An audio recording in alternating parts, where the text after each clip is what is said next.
मधुबन के बाबा, मधुबन के बाबा मुरली वाले, आपका क्या कहना, आपका क्या कहना। ओम शांति। 12 अक्टूबर 2023 के साकार मधुर महावाक्य हैं। आज मीठे मीठे बापा दादा बोले, मीठे बच्चे, श्रीमत पर चलो तो तुम्हारे सब भंडारे भरपूर हो जाएंगे, तुम्हारी तकदीर ऊंची बन जाएगी। बाबा ने कहा, मीठे बच्चे, श्रीमत पर चलो तो तुम्हारे सब भंडारे भरपूर हो जाएंगे, तुम्हारी तकदीर ऊंची बन जाएगी। बाबा ने आज प्रश्न पूछा कि इस कलयुग में किस चीज का दिवाला निकल चुका है और दिवाला निकलने से इसकी गति क्या हुई है। तो उत्तर में बाबा समझाते कि कलयुग में पवित्रता, सुख और शांति का दिवाला निकल चुका है। इसलिए भारत सुख धाम से दुख धाम, हीरे से कौड़ी जैसा बन गया है। ये खेल सारा भारत पर है। खेल के आदि मध्य अंत का ज्ञान अभी बाप तुम्हें सुना रहे हैं। तकदीरवान सौभाग्यशाली बच्चे ही इस ज्ञान को अच्छी रीति समझ सकते हैं। मुरली का गीत है, भोलेनाथ से निराला कोई नहीं, मेरी बिगड़ी बनाने वाला और कोई नहीं। ओम शांति। भगवान उवाच। कौन सा भगवान? भोलानाथ शिव भगवान उवाच। बाप भी समझाते हैं और टीचर का काम भी है समझाना, सतगुरु का भी काम है समझाना। शिव बाबा को ही सत बाबा भोलानाथ कहा जाता है। शंकर को भोला नहीं कहेंगे, उनके लिए तो कहते हैं आंख खोली तो सृष्टि को भस्म कर दिया। भोला भंडारी शिव को कहते हैं, अर्थात भंडारा भरपूर करने वाला। कौन सा भंडारा? धन दौलत सुख शांति का। बाप आए ही हैं पवित्रता सुख शांति का भंडारा भरपूर करने। कलयुग में पवित्रता सुख शांति का दिवाला है, क्योंकि रावण ने श्राप दिया हुआ है। सब शोक वाटिका में रोते पीटते रहते हैं। भोलानाथ शिव बैठ सृष्टि के आदि मध्य अंत का राज समझाते हैं, अर्थात तुम बच्चों को त्रिकालदर्शी बनाते हैं। ड्रामा को तो और कोई जानते ही नहीं, माया ने बिल्कुल ही बेसमझ बना दिया है। भारत का ही ये हार जीत दुख सुख का नाटक है। भारत हीरे जैसा सॉल्वेंट था, अब कौड़ी जैसा इनसॉल्वेंट है। भारत सुख धाम था, अब दुख धाम है। भारत हेवन था, अब हेल है। हेल से फिर हेवन कैसे बनता है, उसके आदि मध्य अंत का ज्ञान सिवाय ज्ञान सागर के कोई समझा न सके। यह भी बुद्धि में निश्चय होना चाहिए। निश्चय उनको होता है जिनकी तकदीर खुलनी होती है। जो सौभाग्यशाली बनने वाले हैं, है ना, तो निश्चय किनको होगा? जो जिसकी तकदीर खुलने वाली है और जो सौभाग्यशाली बनने वाले हैं। दुर्भाग्यशाली तो सब है ही। दुर्भाग्यशाली माना तकदीर बिगड़ी हुई है, भ्रष्टाचारी है। बाप आकर श्रेष्ठाचारी बनाते हैं, परंतु उस बाप को भी कोई मुश्किल समझ सकते हैं, क्योंकि उनको देह नहीं है। सुप्रीम आत्मा बात करती है। पावन आत्माएं होती ही हैं सतयुग में। कलयुग में सब पतित हैं। अनेक मनोकामनाएं लेकर जगदम्बा के पास जाते हैं, जानते कुछ भी नहीं। फिर भी बाप कहते हैं, जो जो जिस जिस भावना से पूजा करते हैं, तो मैं उनको अल्पकाल क्षण भंगुर के लिए फल दे देता हूँ। जड़ मूर्ति कभी उसका फल नहीं दे सकती। फल देने वाला, अल्पकाल सुख देने वाला मैं ही हूँ, और बेहद का सुखदाता भी मैं ही हूँ। मैं दुखदाता नहीं हूँ, मैं तो दुख हरता सुख करता हूँ। बाबा कहते, तुम आए हो सुख धाम में स्वर्ग का वर्षा पाने। इसमें परहेज बहुत है। बाप समझाते हैं, आदि में है सुख, फिर मध्य में भक्ति मार्ग शुरू होता है तो सुख पूरा हो दुख शुरू होता है। फिर देवी देवता वाम मार्ग विकारी मार्ग में गिर पड़ते हैं, जहां से ही फिर भक्ति शुरू होती है। तो आदि में सुख, मध्य में दुख शुरू होता है, अंत में तो महान दुख है।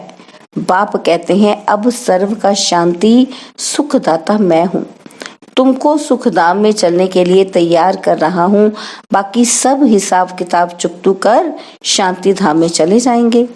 सजाएं तो बहुत खाएंगे, ट्रिब्यूनल बैठती है। बाबा ने समझाया है कि काशी में भी बलि चढ़ते थे, काशी कलवट कहते हैं ना। अब काशी में है शिव का मंदिर, वहां भक्ति मार्ग में शिव बाबा की याद में रहते हैं। कहते हैं बस अब आपके पास आऊं। बहुत रो रो कर शिव पर बलि चढ़ते हैं तो अल्पकाल क्षण भंगुर थोड़ा फल मिल जाता है, और यहाँ तुम बलि चढ़ते हो अर्थात जीते जी शिव बाबा का बनते हो 21 जन्म का वर्षा पाने के लिए। जीव घात की बात नहीं, जीते जी बाबा मैं आपका हूँ। वह तो शिव पर बलि चढ़ते हैं, मर जाते हैं, समझते हैं हम शिव बाबा का बन जाऊंगा, परंतु बनते नहीं हैं। यहाँ तो जीते जी बाप का बने, गोद में आए, फिर बाप की मत पर चलना पड़े, तब ही श्रेष्ठ देवता बन सकते हैं। तुम अब बन रहे हो, कल्प कल्प तुम यह पुरुषार्थ करते आए हो, यह कोई नई बात नहीं। दुनिया पुरानी होती है फिर जरूर नई चाहिए ना। भारत नया सुख धाम था, अब पुराना दुख धाम है। मनुष्य इतने पत्थर बुद्धि हैं जो यह नहीं समझते कि सृष्टि एक ही है, वह सिर्फ नई और पुरानी होती है। माया ने बुद्धि को ताला लगाए बिल्कुल ही तुच्छ बुद्धि बना दिया है। इसलिए ऑक्यूपेशन जानने बिगर ही देवताओं की पूजा करते रहते हैं। इसको ब्लाइंड फेथ कहा जाता है। देवियों की पूजा में करोड़ों रुपया खर्च करते हैं, उनकी पूजा कर खिला पिला कर फिर समुद्र में डुबो देते हैं। तो यह गुड़ियों की पूजा हुई ना, इससे क्या फायदा? कितना धूमधाम से मनाते हैं, खर्चा करते हैं, हफ्ता बाद जैसे शमशान में दफन करते हैं वैसे ही फिर सागर में डुबो देते हैं। भगवानुवाच यह आसुरी संप्रदाय का राज्य है, मैं तुमको दैवी संप्रदाय बनाता हूँ। कोई को निश्चय बैठना बड़ा कठिन है, क्योंकि साकार में नहीं देखते। आगा खां साकार में था तो उनके कितने फॉलोअर्स थे, उनको सोने हीरो में वजन करते थे। इतनी महिमा कोई बादशाह की भी नहीं होती। तो बाप समझाते हैं इसको अंधश्रद्धा कहा जाता है, क्योंकि स्थायी सुख तो नहीं है ना। बहुत गंदे भी होते हैं, बड़े बड़े आदमियों से बड़े पाप होते हैं। बाप कहते हैं मैं गरीब निवाज हूँ, गरीबों से इतने पाप नहीं होंगे। इस समय सब पापात्माएं हैं। अभी तुमको बेहद का बाप मिला है, फिर भी घड़ी घड़ी उनको भूल जाते हैं। अरे तुम आत्मा हो ना, आत्मा को कभी कोई ने देखा ही नहीं है। समझते हैं स्टार मिसल भ्रिकुटी के बीच रहती है। जब आत्मा निकल जाती है तो शरीर खलास हो जाता है। आत्मा स्टार मिसल है तो जरूर मुझ आत्मा का बाप भी हमारे जैसा होगा, परंतु वह सुख का सागर, शांति का सागर है। निराकार वर्षा कैसे देंगे? जरूर भ्रिकुटी के बीच आकर बैठेंगे। आत्मा अब ज्ञान धारण कर दुर्गति से सदगति में जाती है। अब जो करेगा सो पाएगा। बाप को याद नहीं करते तो वर्षा भी नहीं पाएंगे। कोई को आप समान वर्षा पाने लायक नहीं बनाते तो समझते हैं पाई पैसे का पद पा लेंगे। श्रेष्ठाचारी और भ्रष्टाचारी किसको कहा जाता है, यह बाप बैठ समझाते हैं। भारत में ही श्रेष्ठाचारी देवताएं होकर गए हैं।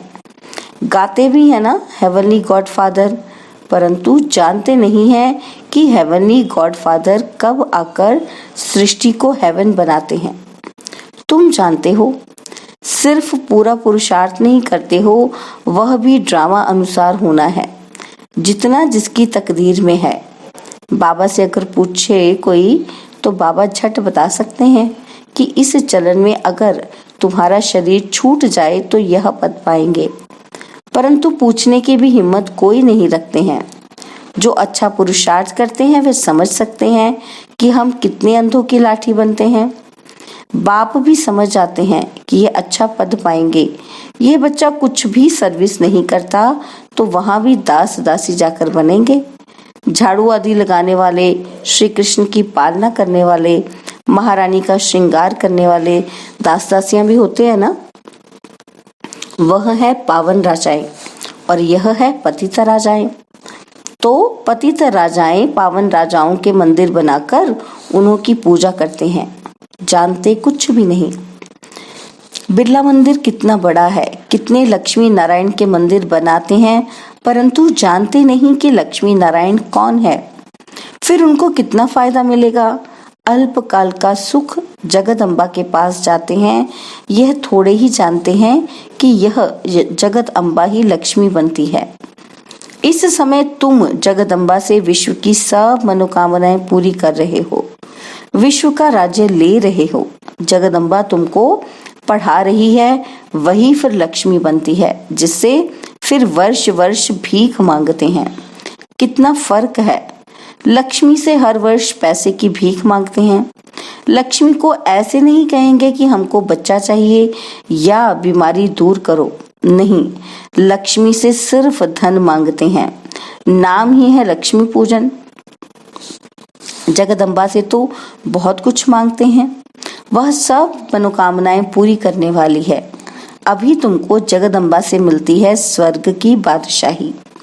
लक्ष्मी से हर वर्ष कुछ न कुछ धन का फल मिलता है, तब तो हर वर्ष पूजा करते हैं।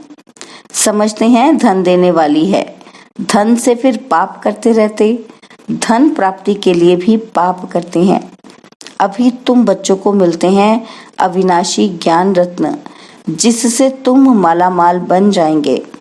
जगदम्बा से स्वर्ग की राजाई मिलती है, वहां पाप होता नहीं। कितनी समझ की बातें हैं। कोई तो अच्छी रीति समझते हैं, कोई तो कुछ समझते ही नहीं है, क्योंकि तकदीर में नहीं है, श्रीमत पर नहीं चलते, तो फिर पद भ्रष्ट हो जाता है। सारी राजधानी स्थापन हो रही है, यह समझना है। गॉडफादर हेवनली किंगडम स्थापन कर रहे हैं, फिर भारत हेवन बन जाएगा। इसको कहा जाता है कल्याणकारी युग। यह है बहुत से बहुत 100 वर्ष का युग, और सभी युग 1250 वर्ष के हैं। अजमेर में बैकुंठ का मॉडल है, दिखाते हैं कि स्वर्ग कैसा होता है। स्वर्ग तो जरूर यहाँ ही होगा ना। थोड़ा भी सुना तो स्वर्ग में आएंगे, परंतु पढ़ेंगे नहीं तो जैसे भील हैं। प्रजा भी नंबरवार होती है ना, परंतु वहाँ गरीब साहूकार सुख सबको रहता है। यहाँ तो दुख ही दुख है। भारत सतयुग में सुख धाम था और कलयुग में दुख धाम है। यह वर्ड की हिस्ट्री ज्योग्राफी रिपीट होनी है। गॉड एक है, वर्ल्ड भी एक है। नई वर्ल्ड में पहले है भारत, अभी भारत पुराना है जिसको फिर नया बनना है। यह वर्ड की हिस्ट्री ज्योग्राफी जैसे रिपीट होती रहती है और कोई इन बातों को नहीं जानते। सब तो एक जैसे नहीं होते हैं ना। मर्तबे तो वहां भी रहेंगे, वहां सिपाही लोग होते ही नहीं, क्योंकि वहां डर होता ही नहीं, और यहाँ तो डर है इसलिए सिपाही आदि रखते हैं। भारत में टुकड़े टुकड़े कर दिए हैं, सतयुग में पार्टीशन होता नहीं। लक्ष्मी नारायण का एक ही राज्य चलता है, पाप कोई होता नहीं। अब बाप कहते हैं बच्चे, मेरे से सदा सुख का वर्षा लो, मेरी मत पर चलकर। सदगति का मार्ग एक ही बाप दिखाते हैं, यह है शिव शक्ति सेना जो भारत को स्वर्ग बनाती है। यह तन मन धन सब इस सेवा में लगाते हैं। उस बापूजी ने क्रिश्चियन को भगाया, यह भी ड्रामा में था, परंतु उनसे कोई सुख नहीं हुआ। यह मिलेगा, यह होगा, मिलना है सिर्फ पाप से, बाकी है तो सब खत्म हो जाएगा। कहते हैं बर्थ कंट्रोल करो, उसके लिए माथा मारते रहते हैं, होगा कुछ भी नहीं। अभी थोड़ी लड़ाई शुरू हो जाए तो फैमिन पड़ जाएगा, एक दो में मारा मारी हो जाएगी। अच्छा, मीठे मीठे सिकिलदे बच्चों प्रति माता पिता बाप दादा का याद प्यार और गुड मॉर्निंग। रूहानी बाप की रूहानी बच्चों को नमस्ते। हम रूहानी बच्चों की रूहानी बाप दादाजी को दिलवा जान सिकवा प्रेम से नमस्ते। ओम शांति। प्यारे बाबा, मीठे बाबा, मेरे बाबा शुक्रिया, बाबा शुक्रिया, बाबा शुक्रिया। धारणा के लिए मुख्य सार है, पहला पॉइंट है, जीते जी बाप पर बलि चढ़ना है, अर्थात बाप का बनकर बाप की ही श्रीमत पर चलना है, आप समान बनाने की सेवा करनी है। और सेकंड पॉइंट, अविनाशी ज्ञान रत्नों का दान कर जगदम्बा समान सर्व की मनोकामनाएं पूर्ण करने वाला बनना है। बाबा ने वरदान दिया, सेवाओं में सदा सहयोगी बन सहज योग का वरदान प्राप्त करने वाले विशेषता संपन्न भव। सेवाओं में सदा सहयोगी बन सहज योग का वरदान प्राप्त करने वाले विशेषता संपन्न भव। ब्राह्मण जीवन विशेषता संपन्न जीवन है। ब्राह्मण बनना अर्थात सहज योगी भव का वरदान प्राप्त करना, यही सबसे पहला जन्म का वरदान है। इस वरदान को बुद्धि में सदा याद रखना, यह है वरदान को जीवन में लाना। वरदान को कायम रखने की सहज विधि है सर्व आत्माओं के प्रति वरदान को सेवा में लगाना। सेवा में सहयोगी बनना ही सहज योगी बनना है। तो इस वरदान को स्मृति में रख विशेषता संपन्न बनो। स्लोगन है, अपने मस्तक की मणि द्वारा स्वयं का स्वरूप और श्रेष्ठ मंजिल का साक्षात्कार कराना ही लाइट हाउस बनना है। अपने मस्तक की मणि द्वारा स्वयं का स्वरूप और श्रेष्ठ मंजिल का साक्षात्कार कराना ही लाइट हाउस बनना है। ओम शांति। और अब यह एक बहुत अच्छी वीडियो भी जरूर देखें।